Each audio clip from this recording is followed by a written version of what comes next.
Yes. When he arrived early today at Parliament buildings, Amason Kingi put on a confident face of a victor in the contest he was walking into, pitting him against 6 others who had shown interest in the Senate Speaker job. I will obey, respect, uphold. It is an exercise that commenced immediately after the swearing-in ceremony of 65 senators present in the chambers, a program that was interrupted by objections raised by some of the Azimio senators who took issues with the process. Yesterday, this issue of the 48 hours before the list of nominated senators was presented, those senators are being denied an opportunity to be able to serve as a deputy speaker. So why don't we suspend this sitting? You brief those senators. You had actually said you're going to brief them at 5 p.m.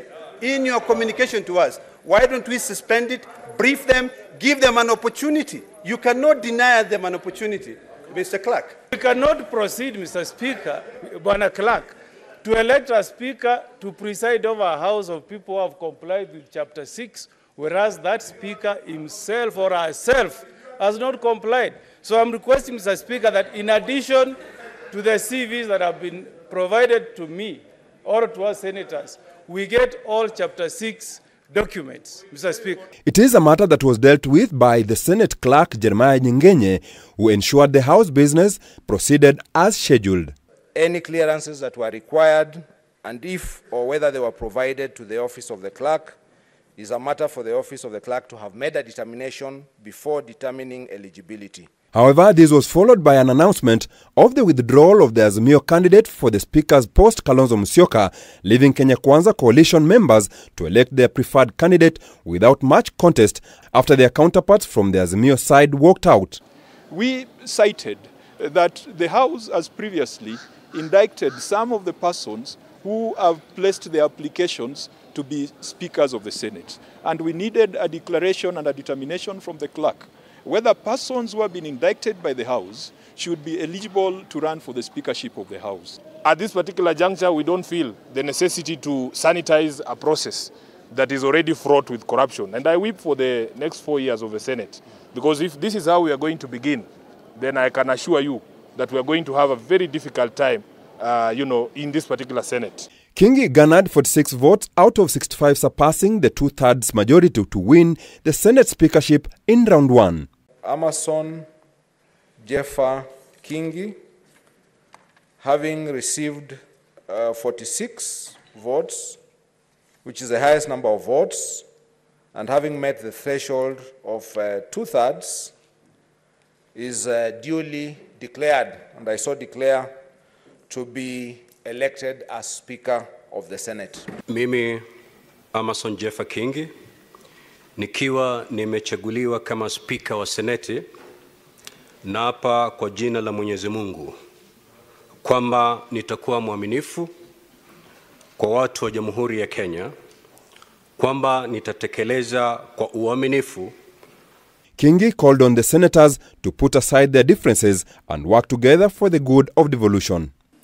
We have a collective, solemn and patriotic duty and responsibility to rally fellow leaders and Kenyans to put the interests of our country first and move it to the next level of development and prosperity. On my part, I shall respect and uphold the rule of law, legality, and nurture the culture of constitutionalism. And I shall protect, defend the Constitution of the Republic of Kenya, and always safeguard the mandate and role of the Senate.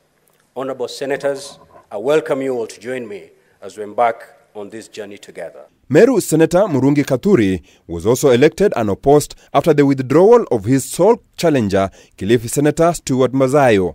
And I can see my character traits and yours are almost similar. So members should be very confident that we'll be able to serve them with a lot of humility, because they are bosses actually. We are your servants. Senators poured congratulatory messages to the elected Speaker and his deputy, those from Azimio who voted for them, taking the opportunity to clarify their decisions. I remained behind and voted, but since nobody voted against you, therefore it's obvious that I voted for you. But that does not mean that I joined Kenya Kwanza. I am a member of the National Reconstruction Alliance, and I will guard my autonomy jealously. I will vote on issues and on conviction. I will not be whipped to vote on anything. We have a golden opportunity as the senators of this country to truly make devolution work by utilizing the capital we have in the goodwill of President William Ruto to support devolution. The only way to realize the bottom-up economic model in this nation of Kenya, through the Kenya Kwanza coalition government, is through proper optimization of the devolved funds to the counties. I believe you have the capacity to do that, to lead that oversight role, and to ensure that Kenyans will not be disappointed with your tenure. With the wins in the Senate, Kenya Kwanza has stamped its authority, furthering that exhibited by the win of President-elect William Ruto. As he celebrates his election as the Senate Speaker, Amason Kingi is not lost to the fact that he is faced with an uphill task of uniting the Senate that seems split at the very onset. Philip Murutu, K24, from the Senate, Nairobi.